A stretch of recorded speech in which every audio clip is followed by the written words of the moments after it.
கர்த்தருடைய பரிசுத்த நாமத்துக்கு ஸ்தோத்திரம். கனடா போக ட்ரை பண்ணிக்கிட்டு இருந்தேன். பட் ஆனால் என்னால் போக முடியல. காலேஜ்லேருந்து ஆஃபர் லெட்டர் வரல. கனடா போக வேண்டாம்னு சொல்லிட்டு யோசிச்சிருந்த டைமில் அங்கிளை போய் பார்த்து ப்ரேயர் பண்ணப்போ அங்கிள் நீ கண்டிப்பாக போவோமா, பை காட்ஸ் கிரேஸ் நீ போகுவேன்னு சொல்லிட்டு ஒரு வாக்குத்தத்தம் வசனம் கொடுத்தாங்க.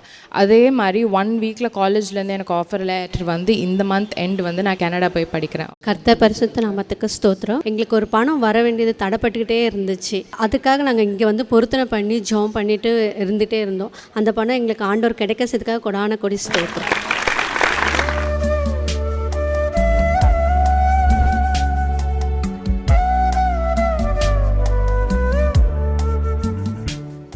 கிறிஸ்துவுக்குள் மிகவும் பிரியமான எனதருமை சகோதர சகோதரிகளே, நம்மை சிருஷ்டித்தவரும் நம்மை உண்டாக்கினவரும் நம்மை ஒருபோதும் மறந்து போகாதவருமாகிய இயேசு கிறிஸ்துவின் நேயற்ற நாமத்தினாலே உங்கள் எல்லாரையும் வாழ்த்தி ஆசீர்வதிக்கிறேன். அல்லேலூயா. இந்த நாளிலும் ஆண்டவருடைய பாதப்படியிலே அமர்ந்து என் பிள்ளைகளோடு ஆண்டவர் என்ன வார்த்தை சொல்லி ஆசீர்வதிக்க விரும்புகிறேன். ஆண்டவருடைய சமூகத்திலே காத்திருந்த பொழுது கர்த்தர் நமக்காக ஆசீர்வதிக்கும்படி கொடுக்கப்பட்ட மங்கள வார்த்தை ஏசாயா 14ஆம் அதிகாரம் 3-4 இப்படியாய் சொல்லுகிறது. வாசிப்போமா? கர்த்தர் உன் துக்கத்தையும் உன் தத்தளிப்பையும் நீ அடிமையாக்கப்பட்டிருந்த கடினமான அடிமைத்தனத்தையும் நீக்கி உன்னை இளைப்பாற பண்ணும் அக்காலத்திலே நீ பாபிலோன் ராஜாவின் மேல் சொல்லும் வாக்கியமாவது ஒடுக்கினவன் ஒழிந்து போனானே பொன்னகரி ஒழிந்து போயிற்றே. ஒடுக்கினவன் ஒழிந்து போனான், பொன்னகரி ஒழிந்து போயிற்று. கர்த்தர் உன் துக்கத்தையும் உன் தத்தளிப்பையும் நீ அடிமைப்பட்டிருந்த கடினமான அடிமைத்தனத்தையும் நீக்கி உன்னை இளைப்பாற பண்ணுவேன் என்று சொல்லுகிறார். ஆண்டவர் உங்களை இளைப்பாற பண்ணும் பொழுது என்ன நடக்குமாம்? உங்களை வேதனைப்படுத்தின ஒடுக்கினவர்கள் ஒளிந்து போவார்கள், பொன்னகரி ஒளிந்து போகும். எந்த பட்டணம் உங்களை ஒடுக்கி ஓரங்கட்டி தூக்கி எறிந்ததோ அந்த பட்டணத்தையே இனி நீங்க பார்க்க முடியாத அளவிற்கு ஆண்டவர் உங்களுக்கு இன்றைக்கு ஒரு அற்புதத்தை செய்ய போகிறார். அல்லேலூயா. உன் துக்கத்தையும் உன் தத்தளிப்பையும் என்று வேதம் சொல்லுகிறது.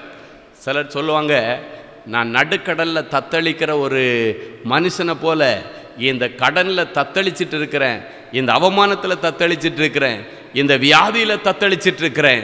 எத்தனை பேர் இன்னைக்கு கரை சேர முடியாமல் நடுக்கடலில் தத்தளிச்சிட்டு இருக்கிறீங்களோ அத்தனை தத்தளிப்பின் காரியங்களை ஆண்டவரிடத்தில் ஒப்புக்கொடுங்கள். ஹல்லேலூயா. வேதம் சொல்லுகிறது, தத்தளிப்பின் பாத்திரத்தை உன்னை விட்டு எடுத்து போட்டு சமாதானத்தின் பாத்திரத்தை உன் வீட்டிலே நான் இறங்கி வர பண்ணுவேன்.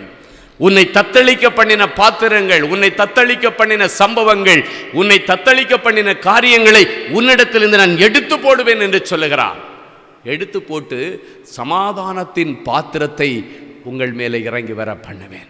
உங்களுடைய துக்கத்திலே இன்றைக்கு ஆண்டவர் பங்கு கொள்ளுகிறேன் என்று சொல்லுகிறார். நிறைய பேர் என்ன பண்ணுறீங்கன்னா, உங்கள் துக்கமான காரியமோ ஒரு பிரச்சனையோ ஒரு கடனோ வந்தாச்சுன்னா நீங்களே எப்படியாவது அதிலிருந்து மீண்டு வந்துடலான்னு சொல்லி முயற்சி எடுத்து அதை பண்ணி இதை பண்ணி இந்த பிரச்சனையை இன்னும் பெருசாக்கிட்டு இருக்கிறீங்க. இன்றைக்கி ஆண்டவர்கிட்ட சொல்லுங்கள், ஆண்டவரே இந்த விஷயத்தில் நீங்கள் தலையிட்டாதான் இதுக்கு ஒரு விடிவு காலம் வரும். இந்த துக்கத்தில் நீங்கள் பங்கு கொண்டாதான் இந்த துக்கத்திலிருந்து நான் மீண்டு வர முடியும். இந்த காரியத்தில் நீங்கள் தலையிடுங்க ஆண்டவரேன்னு ஆண்டவரை நிறைய பேர் இன்றைக்கு பயன்படுத்தி கொள்வதற்கு விருப்பமில்லாதவர்களாக அவரை ஒதுக்கி வச்சுட்டு இருக்கிறீங்க. இயேசுநாதரை ஒரு நாள் ஒதுக்காதீங்க. ஒதுக்குறீங்கன்னா நீங்கள் ஒதுக்கப்பட்டுருவீங்க. இன்னைக்கு எந்த காரியம் உங்கள் மனசை அதிக பாரப்படுத்திட்டு இருக்கு, என்ன காரியம் உங்களை மன அழுத்தத்துக்கு நேராக போயிட்டு இருக்கு, எந்த காரியம் உன்னுடைய பிள்ளை புத்தி பேதலிக்கும்படி காரணமாக இருந்தது, அந்த காரியத்தை எல்லாம் இயேசுவாமிகிட்ட சொல்லி ஆண்டவரே இந்த விஷயத்தில் தலையிடுங்க. ஒருவேளை உங்களுடைய வாலிப மகள் ஏதோ ஒரு பிரச்சனையில் சிக்கி அதிலிருந்து மீள முடியாமல் அப்படியே கவலைப்பட்டு துக்கப்பட்டு புத்தி பேதலித்தவளை போல மனோவியாதியினால மன அழுத்தத்தில் போய் இன்றைக்கு ஒருவேளை மாத்திரை சாப்பிட்டுட்டு சைக்காட்ரிஸ்ட் பேசியன்றா கூட ஒருவேளை இன்றைக்கி மாற இருக்கலாம். இன்றைக்கி ஆண்டவரிடத்தில் சொல்லுங்கள், ஆண்டவரே என் பிள்ளையுடைய இருதயத்தை வேதனைப்படுத்தின அந்த சம்பவத்திலே நீர் தலையிடும். நீங்கள் தலையிட்டு என் பிள்ளைக்கு ஒரு விடிகாலத்தை கொண்டு வாங்க, நீங்கள் தலையிட்டு என் பிள்ளைக்கு அதுலேருந்து ஒரு விடுதலையை கொடுங்க. ஆண்டவர்கிட்ட கேளுங்க, என் பிள்ளை தெரியாமல் தொழில் பண்ணி பல கோடிகள் கடன் ஆகிட்டான் ஆண்டவரே, நீங்கள் தலையிட்டு இந்த கடன்லேருந்து என் பிள்ளையை மீட்டு தாங்க. தத்தளிச்சிட்டு இருக்கிறான் என் பிள்ளை, அதனால சரியாக சாப்பிட மாட்டேன்றான், தூங்க மாட்டேன்றான். நிறைய பேருக்கு துக்கம் வந்தாச்சுன்னா அதுக்கப்புறம் தூக்கம் வராது. தூக்கத்தை தான் முதல்ல அது கெடுக்கும். ஏன் தெரியுமா? ஒரு மனுஷன் தொடர்ந்து தூங்கலைன்னா அவன் பைத்தியக்காரனாய் மாறி விடுவான். தூக்கம் கெட்டாச்சுனாலே அவனுக்கு பைத்தியம் பிடிச்சிரும். கண்டினியூஸாக தூங்காமல் இருந்தீங்கன்னா அவனுக்கு புத்தி கோளாறு வந்து விடும். அதனால் பிசாசு ஒரு மனுஷனை துக்கத்தில் அடிமைப்படுத்தி புத்தி பேதலிப்புக்கு நேராக கொண்டு போகும்படி அவனை ஒரு மனோவியாதிக்கு நேராக மன அழுத்தத்தை கொடுத்து, அதான் சொல்லுவாங்க டிப்ரெஷன் என்று சொல்லுவார்கள். அவனுக்கு டிப்ரெஷன் ஆயிடுச்சு அப்படின்வாங்க. டிப்ரெஷன்னா மன அழுத்தம். இன்றைக்கி அந்த மன அழுத்தங்களுக்கு காரணம் என்ன? அந்த காரியத்தை உடனடி ஆண்டவரிடத்தில் நீங்கள் ஒப்பு கொடுத்து அந்த மன அழுத்தத்துக்குள்ளால போவதற்கு முன்பாகவே அந்த மன துக்கம் இருக்கும் பொழுது ஆண்டவரை உதவிக்கு கூட்டிருக்கணும். வேதம் சொல்லுகிறது, அவர் உதவி செய்கிற எபினேசர். நம்முடைய ஆண்டவருக்கு அநேக நாமங்கள் உண்டு, அதில் ஒன்று எபினேசர். எபினேசர்னா உதவி செய்கிற தேவன் என்று அர்த்தம். அவர் உங்களுக்கு உதவி செய்வார். உண்மையாகவே நீங்கள் ஹெல்ப்புக்கு கூப்பிடும் பொழுது உண்மையாக உன்னை மீட்டெடுக்கணும்னு உதவி செய்கிறவர் ஆண்டவராக தான் இருக்கணும். உங்களுடைய நண்பர்களை நீங்கள் உதவிக்கு அழைக்கும் பொழுது ஒரு லெவலுக்கு மேலே அவங்களால உதவி செய்ய முடியாது, பண்ணுவாங்க கண்டிப்பாக.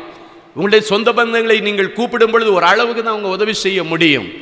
ஆனால் ஆண்டவர் அப்படி அல்ல, ஒரு அளவுக்கு அல்ல, உங்களுடைய ஆழத்திலிருந்து பிடுங்கி உங்களை வெளியே கொண்டு வருவார். உதாரணத்துக்கு நீங்கள் சொன்னீங்கன்னா, இப்போ உங்களுக்கு ஒரு 50 லட்சம் ரூபா கடன் இருக்குன்னு வைங்க. உங்கள் சித்தப்பாவை தேடி போகிறீங்க, சித்தப்பா எனக்கு கொஞ்சம் ஹெல்ப் பண்ணுங்க. அப்போ அவர் என்ன பண்ணுவாருன்னா, சரிப்பா என்கிட்ட பணம் இல்லை, வேணா கொஞ்சம் நகையை தர்றேன், இதை வச்சு நீ வெளியே வந்துடுன்னுவாங்க. ஆனால் நகையை வச்சுன்னா திருப்பியும் வட்டிக்கு தான் வைக்க வேண்டியது இருக்குது, அதுதான் அவங்க செய்ய முடியும். இல்லை ஒருவேளை உங்கள் சித்தப்பா என்ன பண்ண, எப்பா என்னால் 50 லட்சம் முடியாது, என்னால் ஒரு 5 லட்சம் தர்றேன், இதுக்கு மேலே என்னால் முடியாதுன்னு. அப்போ 5 லட்சம் வந்தால் மீதி 45 லட்சம் கடன் இருக்கும். அந்த 45 லட்சம் 4 வருஷம் கழித்து பார்த்தாச்சுன்னா 4 கோடியில் வந்து நிற்கும். முழுமையாக பிடுங்கி எடுக்கலை, ஒரு பார்ட் மட்டும் பிடுங்கிட்டு வெளியே வந்துடுறீங்க. அதனால் அந்த துக்கம் தொடர்ந்து வந்து கொண்டே இருக்கிறது. ஒரு மனுஷன் உங்களுக்கு உதவி செய்யும் பொழுது இப்படித்தான் காரியங்கள் நடக்கும். ஆனால் ஆண்டவர் உதவி செய்யும் பொழுது வேரோடு 50 லட்சம் கடமை 50ஐயும் பிடிங்கி வெளியே போட்டுருவான். அதுதான் வித்தியாசம்.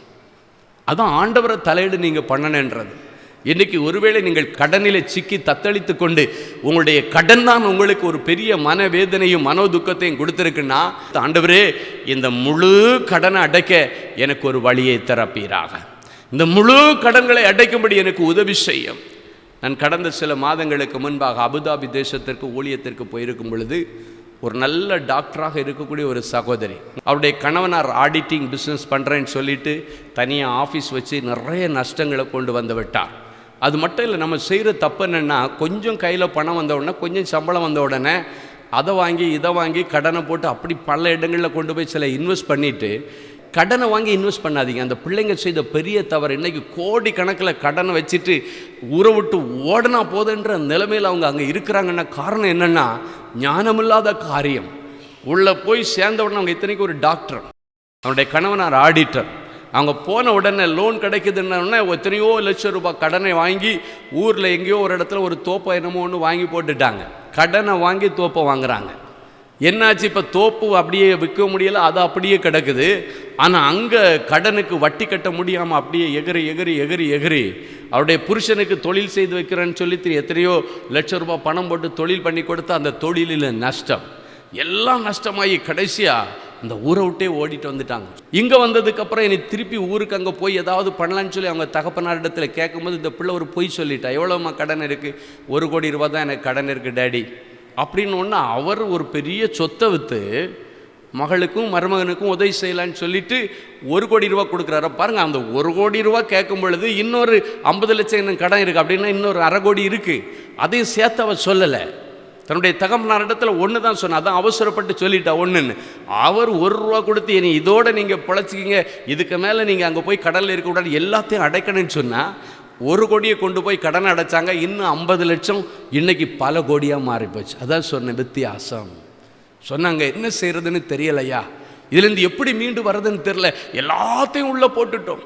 திருப்பி உள்ளே போகும் பொழுது வேலை கிடைக்காம இருந்துச்சு, ஆனாலும் அழுது புலம்பி ஆண்டவரிடத்தில் கேட்டு அதே அரசாங்க ஆஸ்பத்திரியில் வேலையிலையும் சேர்றதுக்கு ஆண்டவர் உதவி செய்த அந்த பிள்ளையை பார்த்தால பரிதாபமாக இருக்குது. சின்ன வயசு பிள்ளை, அவ்வளவு கஷ்டப்பட்டு உழைக்கிறாங்க. Day and night over time பார்த்து பார்த்து பார்த்து கொடுத்தும் இன்னும் கடல்லேருந்து வெளியே வர முடியல. காரணம் என்ன தெரியுமா? வேரோட பிடிங்கி எடுக்கலை. ஏசாமிட்ட நீங்கள் சொன்னீங்கன்னா அவர் வேரோட பிடிங்கி எடுப்பார். இன்னைக்கு உங்களை பார்த்து ஆண்டவர் சொல்கிறார், கடன் ஒரு பெரிய கேன்சர் வியாதி மாதிரி. நீங்கள் மேலோட்டமாக தோண்டி எடுத்து விட்டீங்கன்னா உடம்பு ஃபுல்லாக அது பரவிடும். ஸ்பைனல் கார்டு, மூளை, எங்கே இடுப்பு, காலு, கை, எங்கெல்லாம் குடலுக்குள்ளால் எல்லாம் அது பரவுறது மாதிரி எல்லாம் பரவிருச்சுன்னா சொல்லுவாங்க, இது ரொம்ப 4th ஸ்டேஜ் ஆச்சு, 6th ஸ்டேஜ் ஆச்சு, இதுக்கு மேலே காப்பாற்ற முடியாதுன்னு மருத்துவர்கள் சொல்கிறத பார்க்குறீங்க. எனவே இன்றைக்கு உங்களுடைய கடன்களை குறித்த துக்கத்தையும் இன்றைக்கு ஆண்டவர் மாற்றுவார். ஆண்டவரே, என்னுடைய துக்கங்களை சுமந்து தீர்த்தவரே, இந்த கடன் நிமித்தம் நான் ரொம்ப துக்கத்தோடு வந்திருக்கிறப்பா.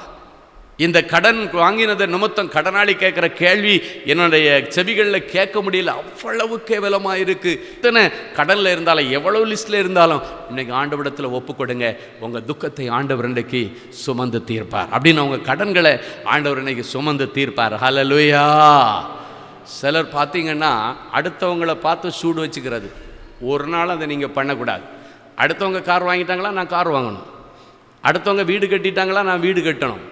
எப்படி வீடு கட்டும், நமக்கு என்ன வருமானம் இருக்குது, எதை வச்சு நமக்கு கடனை அடைக்க முடியும், லோன் போட்டால் கடன் அடைக்க என்ன வழி, நமக்கு என்ன வருமானம் இருக்கிறது, நமக்கு 20,000 ரூபா தானே சம்பளம் வருது, ஆனால் டியூவே 25,000 ரூபா வருது, மீதி எப்படி குடும்பத்தை பாதுகாக்கிறது, எப்படி நம்ம பிள்ளைகளை படிக்க வைக்கிறது அப்படின்ற யோசனை இல்லை. எல்லாரும் வீடு கட்டுறாங்க, நானும் வீடு கட்டிடுறேன். எல்லாரும் கார் வாங்குறாங்க, நான் கார் வாங்கிக்கிறேன். ஒரு நாளும் ஆண்டவருடைய பிள்ளைகள் அப்படிப்பட்ட தவறை ஒரு நாளும் செய்யக்கூடாது. ஞானமாக இருக்கணும். அப்போ தான் அந்த ஆசீர்வாதம் தங்கம். ஆண்டவர் கொடுக்கிற ஆசீர்வாதம் தான், ஐஸ்வர்யம் தான் வேதனையை கூட்டாது. ஆண்டவர் கொடுக்கிற ஆசீர்வாதம் உன் சிரசில் தங்கும் என்று சொல்லப்பட்டிருக்கிறது. 4 வருஷம் சொந்த வீட்டில் இருந்துட்டு 5வது வருஷம் பேங்குக்காரங்க சீஸ் பண்ணிட்டு போகிறது ஆசீர்வாதம் அல்ல. 4 வருஷம் கார் வச்சுட்டு 5வது வருஷத்தில் பேங்க் சீஸ் பண்ணிட்டு போகிறது ஆசீர்வாதம் அல்ல. இன்னைக்கு ஆண்டவருடைய பிள்ளைகள் இந்த காரியத்தில் ஞானமாய் நடந்து கொள்ளுங்கள். துக்கத்தை ஒரு நாளும் நீங்கள் ஞானம் இல்லாததினாலே வரவழைத்து கொள்ளாதிருங்கள்.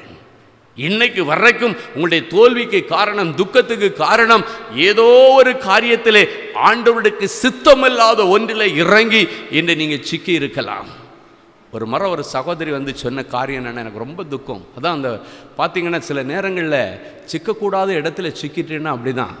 ஒரு சகோதரி சொன்னாங்க, ஐயா என்னுடைய கடனை அடைக்க முடியலை, அந்த கடன் கொடுத்தவன் என்னை தப்பான வழிக்கு மிரட்டி கூப்பிட்றான் ஐயா, எனக்கு இந்த காரியத்தில் இந்த ஆண்டவர் தான் உதவி செய்யணும். இன்றைக்கு வரைக்கும் என் புருஷனுக்கு நான் உண்மையாக இருக்கிறேன். ஆனால் இந்த கடன் வாங்கினது நிமித்தம் அவனுடைய மிரட்டல், நான் பணம் கொடுக்க முடியலைன்னா இந்த காரியத்தை செஞ்சு ரொம்ப துக்கப்படுத்துகிறான், என்னை வேதனைப்படுத்துகிறான். ஒவ்வொரு நாளும் எனக்கு அப்படியே நெஞ்சு வெடிக்கிற மாதிரி இருக்கிறது. ஃபோன் வந்தாலே கைகாலெல்லாம் நடுங்குதுன்னு சொல்கிறாங்க. எலிசா தீர்க்கதரிசியுடைய நாட்களில் இப்படி தான் ஒரு தீர்க்கதரிசி மரித்து போய்விட்டு அவனுடைய மனைவி கடனில் சிக்கி கொண்டாள். கொஞ்சம் கூட ஒரு ஈன இறக்கம் இல்லாமல் அந்த கடன் கொடுத்தவன் அந்த தாய்கிட்ட கேட்குறான், நீ கடனை அடைக்க முடியலைன்னா உன் 2 பிள்ளைகளை என்கிட்ட கொடு, உன் பிள்ளைங்களை நான் வேலைக்கு வச்சு அடிமையாக வச்சு அந்த கடனை நான் பேலன்ஸ் பண்ணிக்கிறேன், உன் பிள்ளையை கொடுன்னு கேட்குறான். மனசாட்சி கட்டும் மனுஷன்.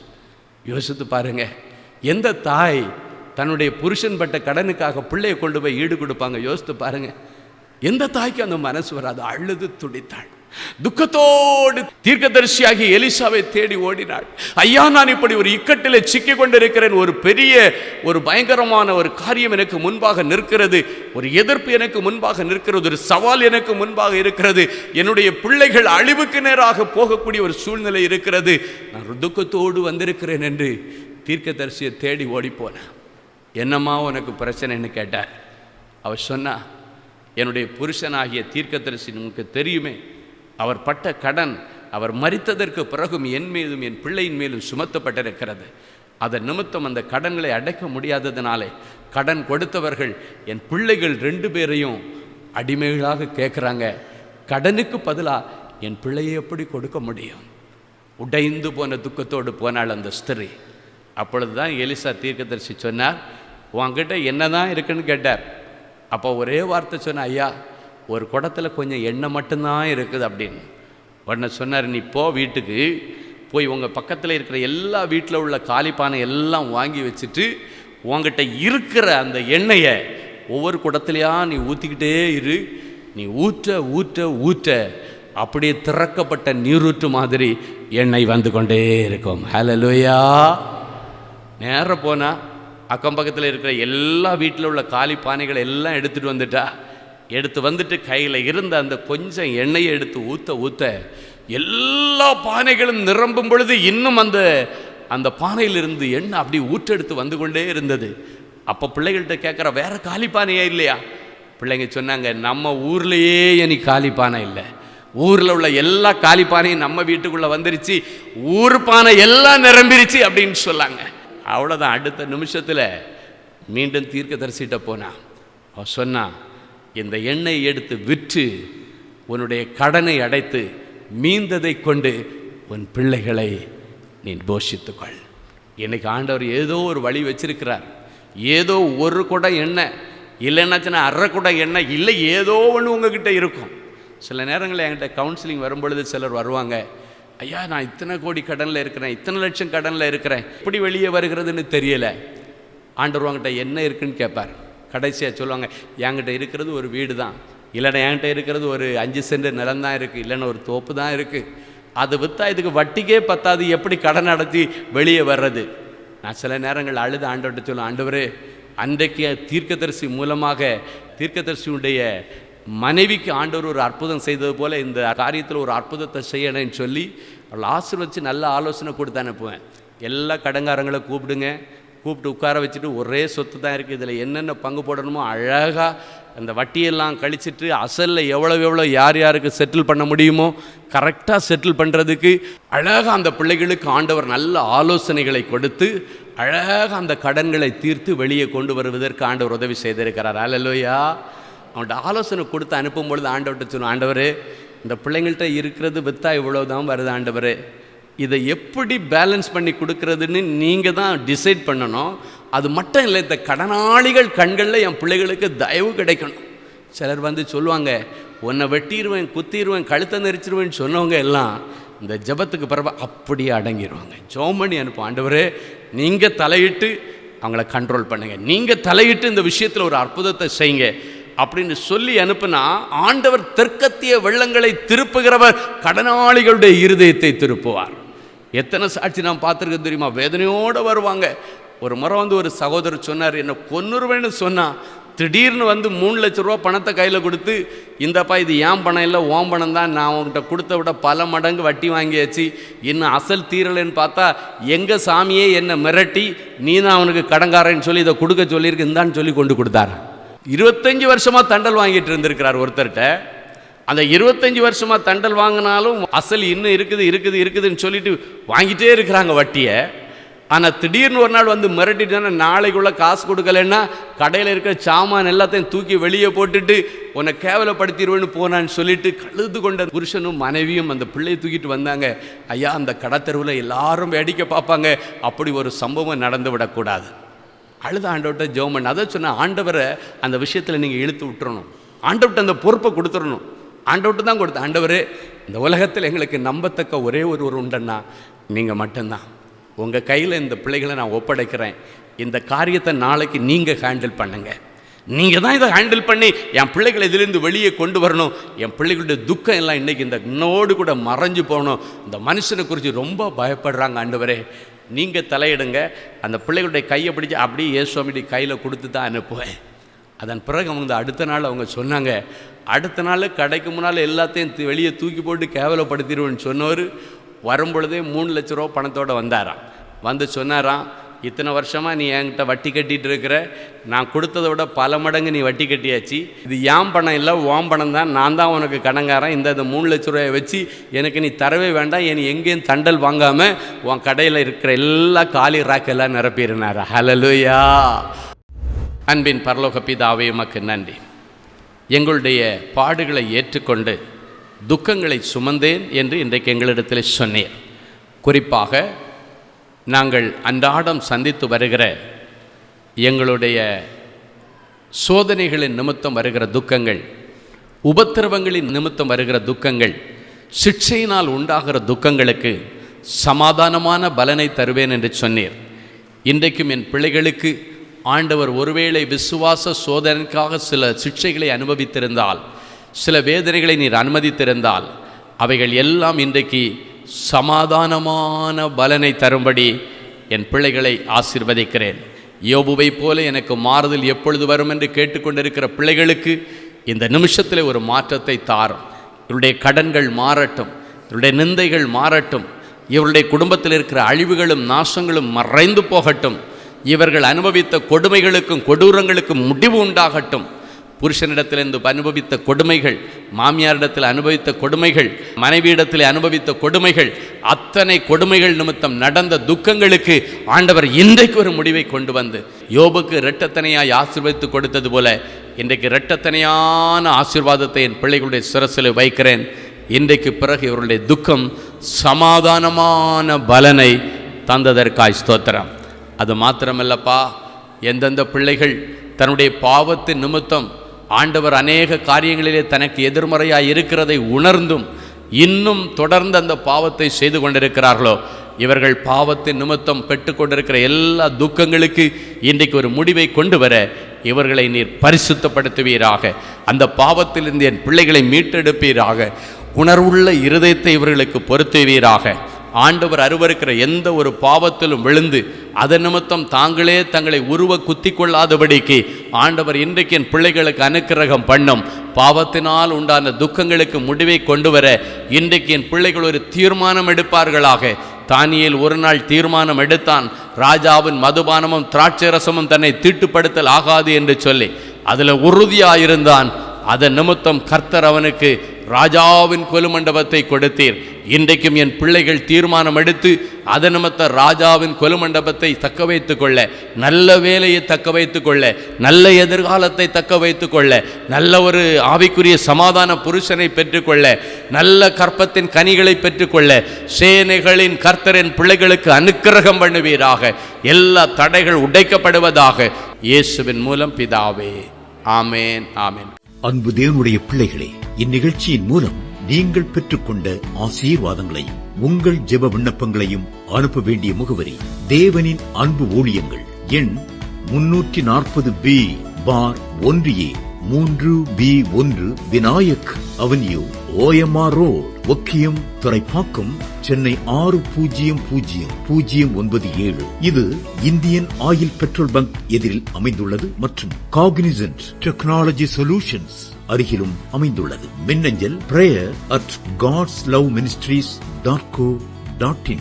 எங்களது இணையதளம் www.godsloveministries.co.in. மேலும் 24 மணி நேர ஜெப உதவிக்கு 04454479999 மற்றும் 9941950999 என்ற எண்களுக்கு தொடர்பு கொள்ளுங்கள். கர்த்தர் தாமே உங்களை ஆசீர்வதிப்பாராக.